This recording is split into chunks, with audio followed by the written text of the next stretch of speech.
Morning दोस्तों, मैं हूं आकिब सईद और आज हम बात करेंगे कि अपने ख्वाब कैसे पूरे किए जाएं। दोस्तों, आज तकरीबन 2 हफ्ते पहले की बात है। मुझसे एक दोस्त ने सवाल किया, मुझे मैसेज किया व्हाट्सएप के ऊपर कि सर मैं जर्नलिस्ट बनना चाहता हूं, लेकिन मैं जब उनको देखता हूं तो मुझे लगता है मैं नहीं बन पाऊंगा, क्योंकि वो बड़े फ्लुएंटली बोल रहे होते हैं, उनके पास नॉलेज बहुत ज़्यादा होता है। लेकिन कभी कभी फिर मेरे जहन में ख्याल आता है कि नहीं, मैं अपने ख्वाबों को ज़रूर पूरा करूँगा। तो सर मुझे आप गाइड करें कि मैं कैसे अपने ख्वाब को पूरा कर सकता हूँ। तो दोस्तों, आज हम इस बारे में बात करेंगे कि एक इंसान कैसे अपने ख्वाब को पूरा कर सकता है। वो कौन सा रास्ता है जिस पे चल करके 100% कामयाबी मुमकिन है, कि कामयाबी के चांस बढ़ जाते हैं। लेकिन उससे पहले मेरी आपसे छोटी रिक्वेस्ट है, अगर अभी तक आपने मेरा यूट्यूब चैनल सब्सक्राइब नहीं किया तो जल्दी से कर लीजिए और बेल आइकन के बटन को प्रेस कर दीजिए। दोस्तों, मैंने उससे पूछा कि आप इस वक्त करते क्या हैं। मैंने उस नौजवान से पूछा, जर्नलिस्ट से पूछा कि मैंने कहा आप अभी कर क्या रहे हैं। तो उसने कहा कि मैं यूनिवर्सिटी में फ़लाँ सब्जेक्ट के अंदर BS कर रहा हूँ, जिसका जर्नलिस्ट से दूर दूर तक कोई ताल्लुक़ नहीं था। दोस्तों, पाकिस्तान की यूथ का एक बहुत बड़ा मसला ये भी है कि हमें जब अपने पैशन का पता चलता है, जब हम अपने देखते हैं कि हमें क्या करना चाहिए, जब हम डिस्कवर करते हैं इस चीज़ को, उस वक्त हमारी उम्र तकरीबन 20 साल से ज़ायद हो चुकी होती है और हम अपनी तालीम के आखिरी मराहिल में होते हैं। और हमें पता चलता है कि जिस चीज़ का हमें शौक़ है या जो हम करना चाहते हैं, उसका हमारी तालीम से दूर दूर तक कोई ताल्लुक़ नहीं है। तो आप क्या किया जाए। 3 तरह के लोग यहाँ पे मिलते हैं हमें। एक वो होते हैं जो डर जाते हैं, सहम जाते हैं, जो कहते हैं कि मेरा ख्वाब मुझे नहीं मिलेगा, जो ये सोचते हैं और वो अपने ख्वाब के लिए पाने के लिए कोशिश ही नहीं करते, जो बस एजुकेशन हासिल करें, बस उसी रास्ते पे चलते रहते हैं और एक आम ज़िंदगी गुजार के चले जाते हैं। वो अपने ख्वाबों की तकमील के पीछे कभी नहीं भागते और उनको उनके ख्वाब कभी भी पूरे होते हुए नहीं मिलते। वो दूसरों के ख्वाब पूरे करते हैं और दुनिया से चले जाते हैं।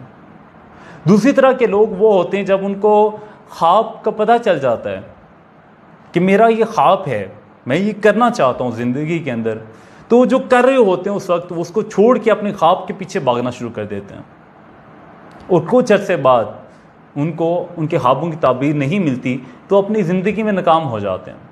फिर कभी एक जगह टक्कर मारते हैं, कभी दूसरी जगह जाते हैं, जॉब हासिल करने के लिए, कभी किस चीज़ के लिए। और तीसरे वो लोग होते हैं जो ना तो ब्लाइंडली फॉलो करते हैं अपने ख्वाबों को और ना ही वो अपने ख्वाबों को छोड़ते हैं, बल्कि वो दरमियानी रास्ता इख्तियार करते हैं। तो मैंने उस दोस्त को भी उस दरमियानी रास्ते के बारे में बताया।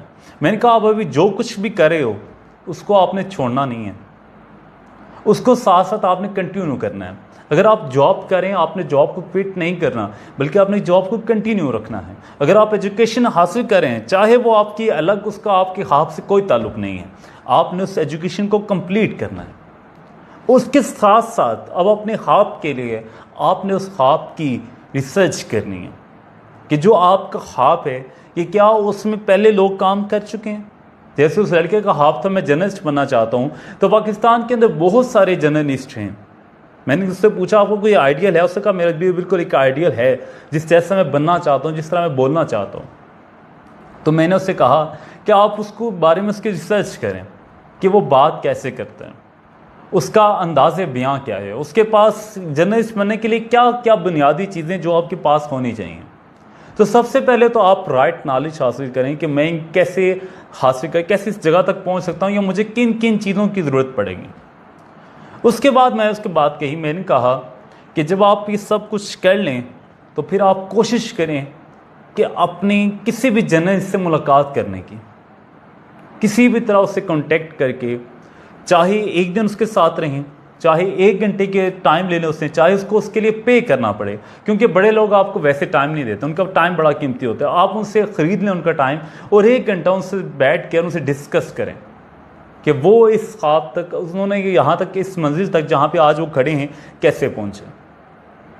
उसके बाद जब आपने ये सब कुछ भी कर लेंगे, उसके बाद आपने करना है एक्सपेरिमेंट्स करना है, तजुर्बा करना है कि आया कि अब आपको प्रैक्टिस करनी पड़ेगी ताकि आप अपने ख्वाब की तकमील की तरफ बढ़ें, ताकि आपको तजुर्बा हासिल हो सके। तो मैंने उससे कहा कि अब आपने करना ये, साथ साथ अपनी जॉब भी करनी है, साथ साथ वीकेंड के ऊपर आपने फ्री करना है, किसी के साथ भी फ्रीली काम करना है, ताकि आप सीख सकें कि वो कैसे काम करें। किसी भी इंसान के साथ अटैच हो जाना है, उसके सीखना है कि कैसे आप ये काम वो करता है या कैसे इस फील्ड के अंदर ग्रो अप किया जा सकता है। जब आपको लगे कि अब आपका तजुर्बा कंप्लीट हो चुका है, अब आपको इस चीज़ के लिए लोग पे आउट करेंगे, तो उस वक्त बेशक आप अपनी जॉब को क्विट कर दें। उस वक्त आप अपनी जॉब को छोड़ के, अपनी एजुकेशन को छोड़ के आप उस काम में आ जाएं, इंशाल्लाह आप ज़रूर कामयाब हो जाएंगे। जैसे मैं आपको एक मिसाल देता हूँ, मिसबाहुल हक, वो था क्रिकेटर, लेकिन उसने MBA भी किया हुआ था। हालांकि अब MBA का और क्रिकेट का क्या ताल्लुक है, उसका पैशन क्रिकेट था, लेकिन साथ साथ वो अपनी एजुकेशन को भी कंटिन्यू कर रहा था, क्योंकि उसको पता था अगर मेरा ये ख्वाब ना पूरा हो सका, क्योंकि ये जो मेरा ख्वाब है ये सिर्फ मेरा नहीं है, इसमें और पाकिस्तानी कई नौजवान ऐसे हैं जो इस ख्वाब को पूरा करना चाहते हैं। तो अगर मैंने सिर्फ क्रिकेट पे ध्यान दिया और अपनी पढ़ाई को छोड़ दिया, कल को मुझे क्रिकेट नहीं मिलती, कल को मैं क्रिकेट में टीम में सेलेक्ट नहीं होता, तो फिर मैं किधर जाऊंगा। तो उसने साथ से MBA को भी कंटिन्यू किया, अगर मैं क्रिकेट में नहीं जाता तो मैं MBA करके इधर जॉब हासिल कर लूँगा। इसी तरह और भी बेशुमार लोग ऐसे हैं जो अपने साथ साथ, आप किसी बड़े इंसान की ज़िंदगी को उठा के देख लीजिए, तो आपने करना ये है कि छोटे छोटे कदम अपने ख्वाब की जानिब बढ़ाने हैं। ना तो एकदम से आपने ब्लाइंडली छलांग लगानी है, और ना ही बैठ जाना है आराम से कि मैं ये ख्वाब पूरा नहीं कर सकता। आप जो भी कर रहे हैं उसको साथ साथ करते रहना है, क्योंकि पाकिस्तानी नौजवानों का एक बड़ा मसला ये भी है, क्योंकि हम ज़्यादातर लोग मिडिल क्लास हैं। जब वो mid-20s क्रॉस करते हैं तो उनको अपने घर को भी सहारा देना होता है, उनको अपने घर को भी संभालना होता है, क्योंकि हमारे नौजवानों की शादियाँ 25 साल तक हो जाती हैं, फिर उनकी बीवी बच्चों का भी उन्हें खर्चा उठाना होता है। तो उसके लिए उनको मनी चाहिए होती है, उनके लिए उनके पास पैसा होना चाहिए, ताकि वो अपने ख्वाब को पूरा नहीं भी होता तो अपने घर के निज़ाम चला सकें।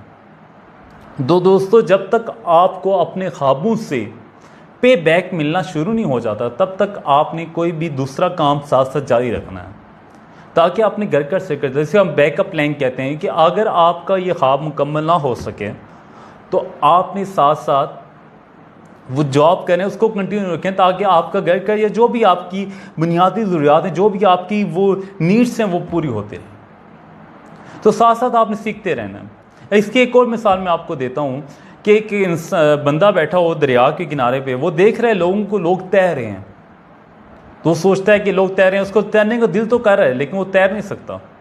वो कहता है, वो बस सोचता रहता है कि यार मैं तैरूं तैरूं तैरूं, लेकिन वो तैर नहीं सकता, तो वो दरिया के अंदर जाता ही नहीं है, या वो स्विमिंग पूल के ऊपर नहीं जाता, वो अंदर ही नहीं जाता, पानी के अंदर नहीं जाता कि मैं डूब जाऊंगा। अब एक और लड़का है जो देखता है उनको, वो कहते हैं ये तो बड़ा आसान काम है, ये छलांग, इन्होंने तो हाथ पाँव मारने में भी मार लूँगा। वो स्विमिंग पूल के अंदर उतरता है, वो डूब जाता है, क्योंकि इसको स्विमिंग आती नहीं होती है, क्योंकि वो तैरना नहीं जानता। अब तीसरा एक बंदा है जो वो देख रहा है उनको तैरते हुए, तो वो ये ना तो ये कहता है कि मुश्किल है, ना ये कहता है आसान है, बल्कि वो दरमियानी रास्ता इख्तियार करता है। वो ये करता है कि पहले जाके कम गहरे पानी के अंदर सीखता है, पहले वो किनारे किनारे पे तैरता है, जब वो तैरना सीख लेता है उसके बाद वो दरमियानी जहाँ पे बाकी लोग होते हैं वहाँ पे जाके तैरना शुरू करता है। तो ऐसे ही बताने का मकसद आपको ये है कि आपने भी ऐसे छोटे छोटे कदम उठाने हैं, ना तो आपने बिल्कुल छोड़ देना है, ना ही आपने बिल्कुल ब्लाइंडली फॉलो करना है कि उसके पीछे भागना शुरू कर देना है।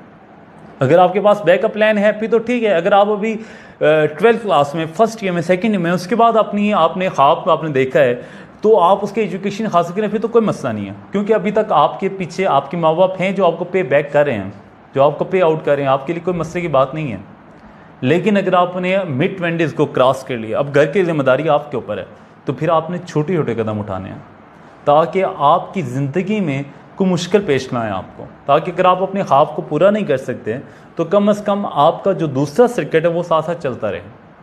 ऐसे करके आप अपने ख्वाबों को पूरा कर सकते हैं। अगर आपको ये वीडियो पसंद आई है तो हमें कमेंट करके ज़रूर बताइएगा। Thank you so much. खुदा।